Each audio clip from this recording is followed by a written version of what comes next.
So Dennis and I had breakfast this morning before driving over here together. And because we are headed to our new studio, I asked how far it was from the restaurant. And he told me, and I said, oh, we'll be there in 2 shakes of a lamb's tail. And he looked at me like I was speaking Swahili and said that might have been the most antiquated expression he has ever heard. And in that moment, I realized I just might be turning into my father. These are the things that can happen on the back nine. This is The Back Nine with Dennis Williams and Josh Mora.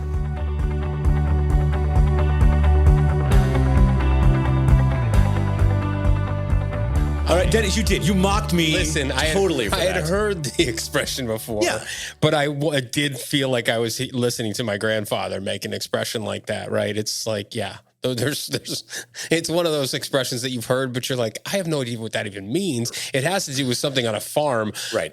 Centuries ago. My dad has one that he said to me when I was like 18 or 20. We still joke about it now. And it was talking about something that happened a long time ago. And he said, that hasn't happened since Heck was a pup.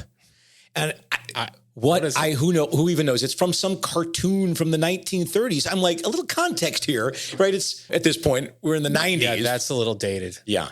That's crazy. That's an old guy being an old guy before he was an old guy. So I didn't even look it up. What is 2 shakes of a lamb's tail? Not really sure. It just means we're going to be there quickly. Yeah, because it only takes a couple seconds. That's okay. Right. Well, you know what else is upon us here as this drops is the start of the NBA season. It's right. And look at you. I wanted to bring this up because you have every right to wear your Celtics green because they are the defending champions, and they've started well to start the season. And those who listen to the show must be confused because I am a diehard Bills fan because of my years in Buffalo. Never became a Patriots fan, but I'm a Boston fan for everything else. So obviously Celtics and Red Sox are like 1-2. So what I love about the season, and we won't get too much, this isn't a sports show. It's you win the championship and you're still on a revenge tour because Jason Tatum was basically benched at the Olympics, which was a joke. So he's on a revenge tour.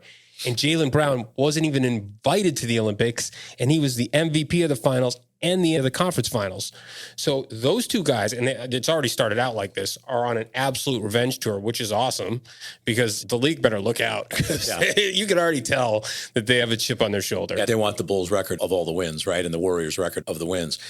But when it comes to sports fandom, I'm clearly Chicago all the way. You're a little bit mixed. You're a Bills fan now, right? But you grew up a Washington Redskins fan. Quick story on that. Yeah. So we lived in Virginia till I was 7. We moved to Cape Cod in Massachusetts, and it was back when the Patriots were so terrible that they were never on TV. They had a blackout rule in the NFL. I've told this story a million times to friends. Why weren't you a Patriots fan? I said, because nobody was a Patriots fan when I was a kid. They didn't have fans until Brady came. So, I mean, they had like 20 fans in all of New England until Brady came. So I'm telling you, like, I just grew up a Redskins fan, and until I went to college in upstate New York and made my way to Buffalo as a broadcaster, the Bills thing hadn't transitioned. So our guest today, I was a Redskins fan when he won the Super Bowl. Right. So our guest is a former athlete, right? Won the Super Bowl with the Redskins, won a national championship in football with Penn State, but has probably, big accomplishments. He's probably done more post-playing career. I think that's almost certain. Yeah. He is the senior pastor of the Orlando World Outreach Center. His name is Tim Johnson. And Tim, it's really thrilling to have you with us. And I want to talk about all of the things, your book, the documentary that you've done on the Fatherless No More Project. And I want our audience to stick around for that. But can we start with your athletic career since we've been talking about sports to begin with here? And some of those accomplishments that you had as a younger man, and where do those stand in your life? How have they become the foundation for what has happened on the back nine of your life? Well, first of all, thank you guys so much for allowing me to be on, and watching you guys is pretty entertaining already. I don't have to talk. I think you guys should just keep going at it. But for me, they become access point to engage people in a very practical, in the world's eyes, meaningful way. It adds validation to your voice and who you are, because sports is such a pillar in most societies in the world. But there's got to be something that has more meaning beyond that. Because after the game, then what? After the championship, then what? There's more to life than just those accolades. And so it's been an honor for me to know that I have more than I deserve, but to be able to use it for good. Was it something about that team or how you guys came up together? Because if I'm correct here, a lot of you guys gave back to the community as players. Like Art Monk was very philanthropic, and Charles Mann, and I guess I could go down the whole list of your teammates. But I mean, and that's not uncommon, but that team seemed at another level. Is that right? Did you guys all kind of feel that way? And a lot of you guys give back? There are these moments that are called epochal moments in life. They're so significant that sometimes as you're in them, you're not fully aware of the impact because it becomes normalized. But when we draw the camera lens back and look at the entirety of the league and sports in general, the concentration of men who profess faith in Jesus, not just in word, but in deed, was exceptional. When I look at the number of guys who we were committed to being followers of Christ together, raise our families together, our children, our wives bond and grow, and we carry that over our relationships off the field to on the field, looking out for each other and playing at the highest level possible to be good stewards of our talent. It meant a lot to us then, but I look after these years, I look at it now and to see it's same talent, if not more, in the league now, but the ability to have a heart that goes beyond the NILs and the branding of players was something that, and I don't say this lightly, it was divine, guys. It was absolutely divine. The number of men that were engaged in our community in very meaningful ways for the people who cheered us on Sundays.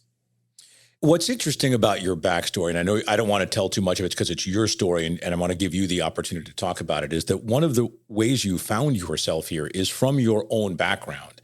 Because if I know it correctly, that was not always necessarily present in your life. And so I'm curious as to, I want you to tell our audience about that story.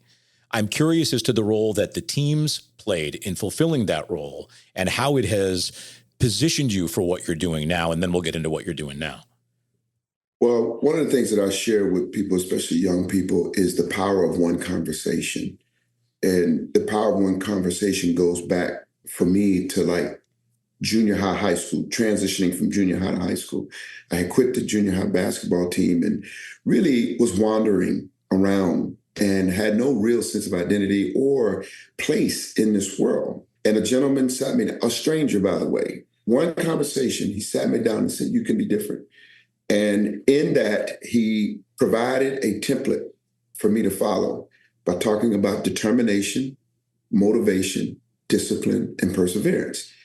And one thing that really got me in this brief conversation, he said, there's always someone around the corner that was bigger than you, better than you, smarter than you, and he will outwork you every day. So in my high school days, I actually, from junior high through my high school years, it faded in my senior year because I'd really become established. I was competing with an imaginary person with the playbook of determine what I really want to do.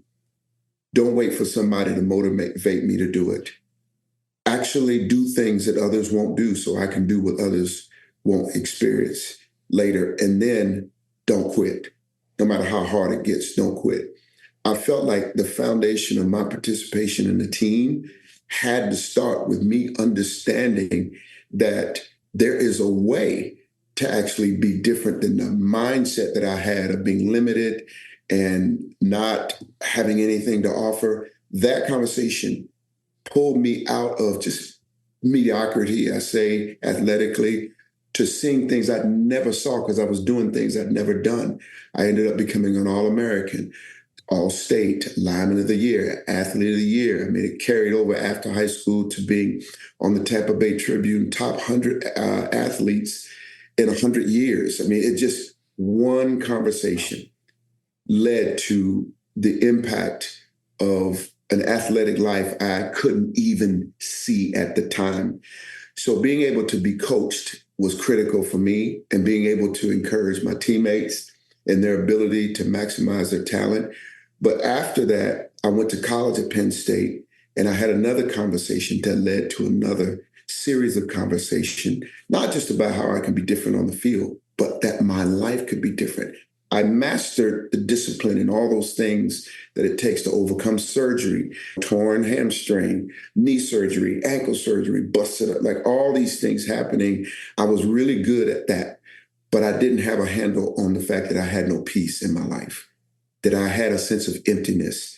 And the questions about who I really was and who God is were mysteries. But in conversation, I didn't ask for these conversations. I was not looking for this. But there were conversations that began to fill in some of the blanks about how I was loved by a God in heaven who created me. And he wasn't mad at me. He was so mad about me that he sent Jesus to die for me so I wouldn't have to die in my sin. And that freaked me out. But overcoming fear was a big hurdle of, I can't do this. I know I can't. And I always thought about what I had to do for him until it got resolved when I realized faith is not what I could do for him. It's am I humble enough to believe and receive what Jesus did for me, that it was for me to be free and to know him and have a relationship with him. So team-wise, it was one conversation that led to a whole new experience in life. And then it was another conversation that led me to saying yes to Jesus, so that after that day, I said, whatever you want me to do. I didn't even believe I could be forgiven. I didn't forgive myself for a lot of stuff, but that you forgave me, I'll live for you. And everything you say to me after that, my answer is yes, which being a pastor and everything else has come from a yes. So how do you now instill that into other people? Are you out there saying, it's a lot of pressure on you, right? Are you feeling like I have to have that one conversation with people that I'm mentoring now? I mean, are you always conscious of having that kind of one conversation impact on people that come your way that need it? That's a great question. I think for me, first and foremost, it's actually living out the conversations that I've had, living in the light and the truth of the new life that Christ gave me, first of all, because credible messaging is huge, because you can find out someone's great on the exterior, but you go follow the trail of their lives, and man, there's a lot of busted up stuff. So I live this way first. Then I see myself every day as having a basket. If you ever seen a farmer, he has a basket on his side full of seeds, and he plants the seeds everywhere. Those are the conversations. It's one conversation that can lead to a series of conversations. I've had some of those one conversations, and it's literally been life-changing. But then I have been on the accelerating side of a conversation after someone started the conversation. So I don't see it simply as, for me, a have to do one conversation. I just have to have a soberness and a reality that whatever conversation I have, whether it's the first or the 50th, I want to be faithful to share the truth about the freedom that really, really does exist. And it's not a fallacy or a religious idea. We'll be right back. Friends, over the last few seasons, we've introduced you to our friend Pete, or more to the point, our friends at Pete. Pete is the present and future of corporate training. It's a proprietary platform that allows mid-sized companies to build relevant, contemporary training programs quickly, efficiently, and inexpensively. With Pete's AI-powered platform, you'll get customized, interactive, threaded curriculum built in a fraction of the time at a fraction of the cost. Whether it's compliance, leadership, sales strategies, technical skills, employee onboarding, or anything your company needs for its ongoing training and culture demands, Pete designs and delivers exactly what you are looking for: fast, efficient, and effective. With Pete, you can focus on what matters most: developing your employees and growing your business. Pete, corporate training reimagined. Visit Pete.com, that's PETE.com, to learn more and get started today. All right, back to the show. One of the places where you are applying that authenticity is a project you are very deeply involved in called Fatherless No More. You have a documentary where you've gone into Rikers Island to talk to some of the inmates there, and it's been very successful. I'm very eager to see this documentary. It is an extension of a book that you've written by the same title. And I know the inspiration to become an author came from one of your former teammates. And I'd love for you to tell that story and talk about the project and how you are impacting these young men, mostly young men, I believe entirely young men, who have been obviously living a life that's been going down the wrong path, and how you've maybe helped them find the right one. Great question. There's so many storylines to what you just asked, but to go first and second, how the book came about was never something I wanted to do. I've been in books. I have helped people with books, and I've always considered my commitment to serve people and to impart to people whatever I have to be my letter, to be my book. The impact that the Father allows me to have on people would be like a letter, a living letter for the impact and the transformation. So we were in Pennsylvania. DJ Dozier and I, he was my college roommate, one of the first to actually play pro football and pro baseball. People talk about Bo Jackson and Deion. DJ was, if not the first, one of the first to do it. So we're in this room where people are gathering for this fundraiser. I was the keynote speaker. I spoke. The event was over, and the room is emptying out, and we're literally enjoying one another's company because we got a couple of our other teammates there, and it's a real joy because we don't get these times too often. So we're standing there, and DJ, he just had this stoic look on his face, and I was standing off to the side in sort of a semicircle with other guys, and he says, "Tim, you're going to write that book." Thinking, wait, where did that come from? So I always have had a plan when people try to inspire me to write a book, because I don't want just another good idea. I want a God idea, because there's a lot of ideas I can spend my time and energy on. So I had already had a plan to ignore him, be nice, but ignore him like I have a lot of other ideas. Right. You know, in my head, I'm like, okay, just one more person to ignore. That's being nice, but I love DJ. I said, okay. I thought it was going to stop. You know what he says? I have a title. I'm like, oh, wait, now, no one has ever gone this far. So I braced myself. I just couldn't wait to hear this. He says, and I said, what is it? He says, Fatherless No More. I'm going to tell you something. I could have fell on the ground, but it took all of my strength to contain myself and keep my composure. It cut me to the core. Wow. In a good way, because it was as if I heard the voice of heaven. It was stunning to me. And from that moment, 6 years, wow, 6 years in the making, we have been at work and have finally completed it this year, and it'll be out December 3rd. And 2 years ago, we landed on Rikers Island in an RV. Me and Art Monk, you mentioned Art Monk. Yep. Art Monk has been doing this with me 2 years. We lived on Rikers Island for 5 months. Wow. And now after 5 months, we go, and I was going back and forth to Orlando because life didn't stop. But since then, we go back once a month for a week, and we spend 8 to 10 hours. When we first started, it was like 10 plus hours a day in the jail with those whom the district attorney, a prosecutor's office, the judges would call menaces to society, savages. The individuals who should never have been in the same room together. These were the ringleaders of the violence in the jail. So we go in, and from June 2022 to December, the commissioner's report states, and not solely just because of us, RNDC was the worst jail on Rikers Island.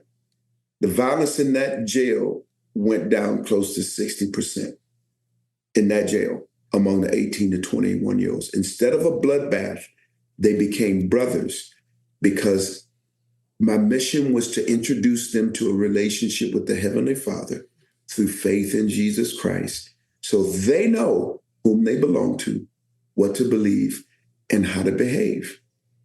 And that becomes the doorway to freedom, because they caused a lot of problems and pain in their communities throughout New York. People don't understand the kind of pain and trauma they've been through. So they're throwaways. And I believe you can find treasure in darkness. And I've seen one of our young men, he's out now, he's a scholarship to Columbia University. In fact, 2 of them will be in town tonight. and then two of the corrections officers, we have a private screening for the first time for the movie, the documentary film, which my daughter is an award-winning documentarian, and a year ago got approval from the commissioner and the deputy commissioner for public information to go around with me pretty much anywhere I go in the jail to capture, and this is a very rare opportunity, capture everything that I do and Art and I did with these young men, and to tell the story in a cinematic way. I can't wait to see it. I really can't. What an awesome thing to be able to put together and to have it be such a passion project. So what's next? You got this behind you and ready to go, and you must always be thinking about what's the next goal, what's the next thing I want to do. Well, I continue to go to Rikers, Art and I, once a month. But out of the book, what's next is a curriculum that we can use to empower individuals who want to serve in their community to actually disrupt the pipeline from neighborhoods to jails and prisons, working in community centers, schools, and such, but also see an army of people go into these facilities, correctional facilities, prisons, to engage the population that's left behind. And hopefully when I go to Rikers Island Correctional Facility, it's actually called Correctional Facility. And in my mind, I'm thinking, shouldn't there be some correction in this facility? Not just punishment. And that's for any correctional facility. We at least ought to have their best days be the rest of their days, not the days that they've lived, the days they have to relive over and over and over. So there's a lot of redemption stories that I'm hoping will come out of this. And then that the movie would be sold and it would be on all the different streaming platforms. And we can just empower, equip people to be a part of the healing of our nation with forgotten people, rather than continue with the division that we so often find. Do you have any plans to take it to other facilities beyond Rikers? I mean, there's certainly plenty of places in this country. Yes, absolutely. I won't be going personally to every place. I will visit places. I work with Coach Joe Gibbs, who, as you know, wrote the foreword to my book. I partnered with him in his Game Plan for Life organization, and a couple months ago went to the worst adolescent prison in North Carolina and had a wonderful time engaging this group of young men. And so I see opportunities like that as very realistic, but it's to participate in building teams of people who can actually go in and engage this population and provide a pathway to flourishing. I'm also working on the Fatherless No More Institute, which for those that are reentering in society, there's a lot of different assets and resources. My hope is to coalesce them out of silos and into a pathway, continuum of care, a way for men and women is the hope, not just men, but women to flourish after their days of paying the penalty for whatever crime they were sentenced for. Well, it's going to be a busy and hopefully wonderful couple of months for you here coming up with the book and the documentary. And it's an amazing project. I'm in awe of it. And I offer nothing but support and best wishes for it. It's just great to have you with us and be able to share that story with us. Yeah, and I just want to say kudos to you. I mean, a lot of athletes ride off into the sunset, and for you to find a chapter that is so compelling and so meaningful on the back nine of your life, and that continues to just grow and help people and really help the most underprivileged, a lot of people would say maybe they don't deserve it, but you find the hope in everyone. And that's such a blessing for this world to have people like you that find hope in even the darkest people. So kudos to you, and what a pleasure it is to meet you. Thank you so much. I tell you, you guys are real champions to me, and whether you know it or not, you're going to be a part of this just by virtue of doing this interview and letting people know what is coming and what has happened. I was never in prison or jail, but I lived in the prison of false freedom of my own ideas. And that was as big a trap as any, because I was free, but not. And so all of us need another chance. All of us need a message out of one conversation that could lead to a pathway of freedom and a new and a true identity of who we were created to be. So appreciate you guys so very much. Well, what a great thing to take away from this. And you have all of our support, not just here, but if there's anything we can do, we're behind you, and we just please reach out and we'll answer that call. Thank you so much. Thank you. Senior Pastor Tim Johnson from the Orlando World Outreach Center. Thanks so much. We'll see you soon. God bless you guys. Take care. I mean, right? I mean, I think the first thing I would say about it, first of all, he's an amazing person, right? Whether you call it Christ, universe, Yahweh, we've talked about this, Adonai, whatever your religion is, or if it's not religion, whatever it is that helps you find a place where you can find peace and quiet all of the demons. We all have them, some worse than others. And he's provided that opportunity through religion for a lot of young men, mostly young men at this point, to find a path that is healthy and forward and allows them to be productive members of life. Yeah, I'm gonna just say it in a little different way because of my own belief and my own following. Is there's so much power in knowing that there's something out there that's bigger than us. If you have your world, just this world, and that's all you know, you're limiting yourself. There's a power out there that's bigger than us. To your point, whether you celebrate Jesus, you believe in God, which I do very strongly, then that's your strength. And you know there's something bigger in the universe than us. But again, to your point, that can be any spiritual thing that you have, that you understand that the universe is not just this little tiny world that you live in. I think that's right. And I think beyond the tiny universes that we all live in is this incredible power of love.